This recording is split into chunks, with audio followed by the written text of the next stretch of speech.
de refuerzo. Tengo ya aquí presente en Mega Noticias MX al doctor Javier Tello, especialista en temas de salud. Javier, ¿cómo te va? Qué gusto saludarte, qué gusto tenerte con nosotros nuevamente. ¿Qué tal, Eduardo? Buenas tardes, ¿cómo estás?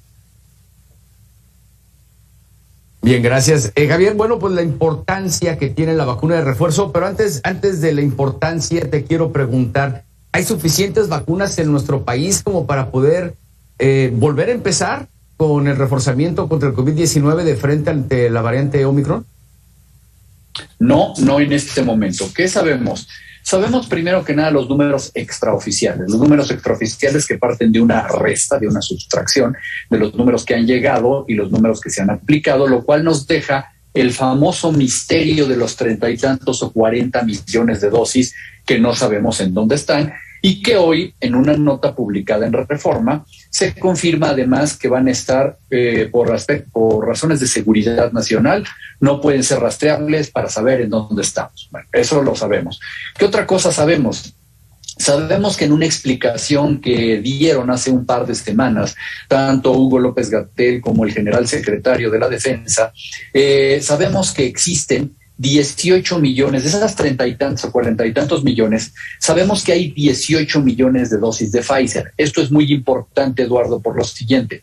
Si nosotros quisiéramos, si el gobierno realmente quisiera vacunar a los menores de edad de 5 a 17, solamente puede hacerlo con Pfizer. Y esa población equivale, ya ajustando dosis y todo, a 36 o 38 millones de dosis.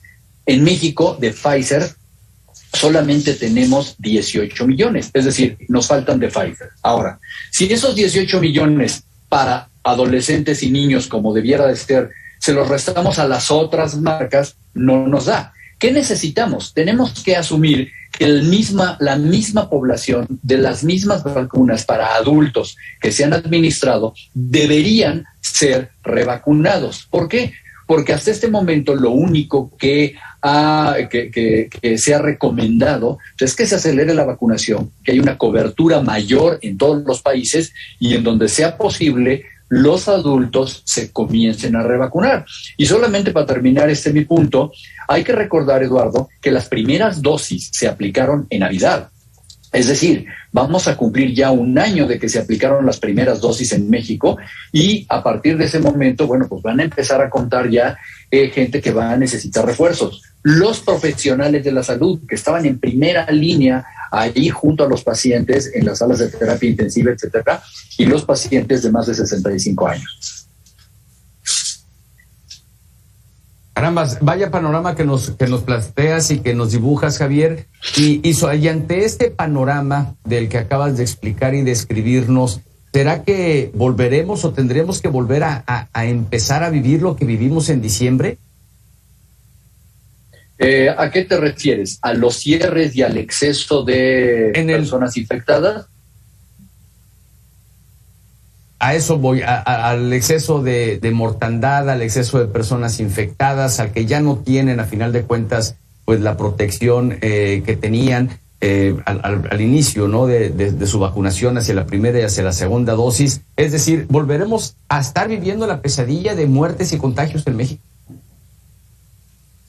Mira, hay que ser muy responsables con esto. En este momento no tenemos evidencia de que la variante Omicron del SARS-CoV-2 tenga una mayor virulencia. Es decir, aparentemente lo que se está mencionando es que los casos están siendo relativamente leves, etcétera. Sin embargo, hay que decir que es una variante que se está contagiando con una aceleración espectacular.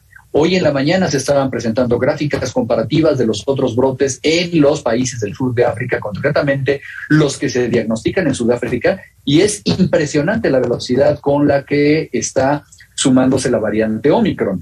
Si esta variante no fuera de gravedad, podríamos decir que vamos a tener muchos contagiados, pero pocos pacientes graves.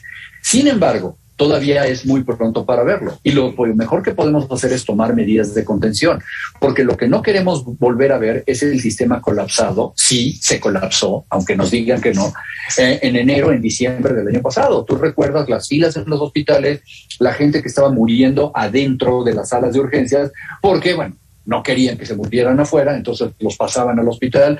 Vimos la crisis por falta de oxígeno y no queremos volver a vivir a eso. ¿Qué debemos hacer? Acelerar muchísimo la vacunación de una manera masiva y comenzar a vacunar en terceras dosis a quien lo requiera y extenderla a los adolescentes y a los niños. El problema es, como veíamos hace un momento, que tengamos las suficientes dosis y que exista la logística para reiniciar de nuevo el proceso de vacunación. Bien. Javier, otra cosa que a mí me causa también mucha extrañeza es esa necesidad o esa intención de la gente de decir, es que yo quiero X o Y vacunas. Te he escuchado decirlo a ti, a otros médicos, espérate, vacúnate con la vacuna que esté disponible. Ante este panorama, por ejemplo, los que en la primera jornada de vacunación se les aplicó X vacuna, ¿se les puede aplicar otra o tendrá que ser la misma? No, pueden aplicarse la vacuna que esté disponible. Sin embargo, hay que decir una cosa. A este punto ya deberíamos tomar un asunto en serio. Ok, estamos en medio de una emergencia, hay que vacunarse con la vacuna que tengamos, la que haya, y eso nos va a proteger. Eso le debe de quedar claro al auditorio. Sin embargo, hay que entender también que mucha gente necesita viajar a otros países y el día de hoy hay restricciones para un par de vacunas que no son todavía reconocidas por la Organización Mundial de la Salud. Es decir, esta gente en términos prácticos, hay que decirlo como es, está inutilizada para viajar, está protegida, pero necesitan tener otra vacuna. Y uno de los grandes problemas que hemos tenido, por un lado ha sido la buena noticia de tener 7 variedades en el portafolio de vacunas más amplio del mundo que tanto nos dicen. Creo que eso está bien, logramos hacernos de vacunas, pero Eduardo, la verdad es que no te sirve nada tener una gran variedad de vacunas si la gente es incapaz de escoger la vacuna que necesita, ¿no? Claro, ¿no? Y eso sumado a la cantidad de vacunas que no se han aplicado, pues de nada sirve si no están en el organismo, ¿no? Es correcto. El hecho de que haya 40 millones de vacunas en no sabemos dónde y que hoy nos salgan con la noticia de que va a ser la información reservada, la verdad de las cosas es que sucede lo siguiente, es reservada porque no hay un sistema de rastreo. En este momento es absolutamente imposible saber, porque nunca lo hicieron así, lo quisieron hacer de una manera mucho más artesanal, y el día de hoy no sabemos a dónde se fue cada frasquito de cada lote, de cada marca, de cada vacuna. Porque eso necesita saberse forzosamente, sencillamente para farmacovigilancia. Imagínate que uno de esos frasquitos, como los que estamos viendo ahí en la farmacia, hubiera salido mal, hubiera estado mal manejado, se le calentó a la enfermera o lo que sea. Y que de ahí tienes a 5, a 10 personas o lo que sea, que no tienen una vacuna efectiva y estas vacunas, estas personas se pueden llegar a contagiar.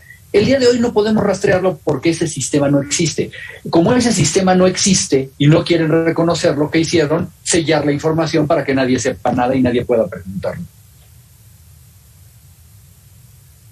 Es por eso también que te preguntaba si podríamos estar viviendo otra vez la pesadilla de principios de año, porque yo no estoy viendo nuevamente una estrategia del gobierno, pero sobre todo de contención ante la nueva variante. Si bien lo acabas de decir tú y hay que ser muy responsables en esto, no se sabe todavía mucho sobre la variante Omicron. Al principio de la pandemia tampoco sabíamos mucho del SARS-CoV-2 y vaya que ha puesto en jaque al mundo entero, Javier. Mira, la recomendación de la Organización Mundial de la Salud, no la de Javier Tello, la de la OMS, es hay que hacer muchas pruebas, muchísimas. La única manera con la que vas a encontrar tú a la variante Omicron va a ser porque una prueba de PCR se le haga una determinación genética. Es la única manera. Si no estás haciendo pruebas de PCR o haces poquitas, pues se te van a ir muchos de los casos. Y aquí es donde vienen las medidas de contención que no tenemos en México en este momento, aunque Hugo López-Gatell en la mañana estaba hablando que teníamos un programa de reforzamiento biológico, lo que quiera que eso signifique.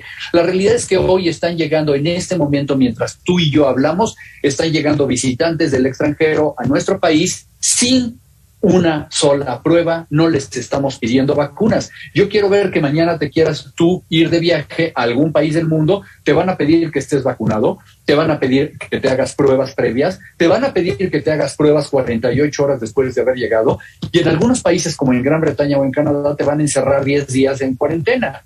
no estamos haciendo nada en México para contenerlo ni para detectarlo proactivamente.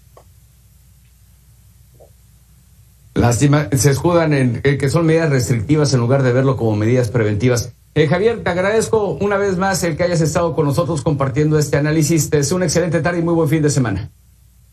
Buen fin de semana a ti, un abrazo, hasta luego. Gracias, un fuerte abrazo. Javier Tello, analista en políticas de salud. Pruebas PCR, estrategia de contención, reforzar la vacunación y nosotros seguirnos cuidando. Mire, desde marzo del año pasado se nos pidió el confinamiento y sin embargo se politizó el uso del cubrebocas. El bozal, algunos le llamaron. Sin embargo,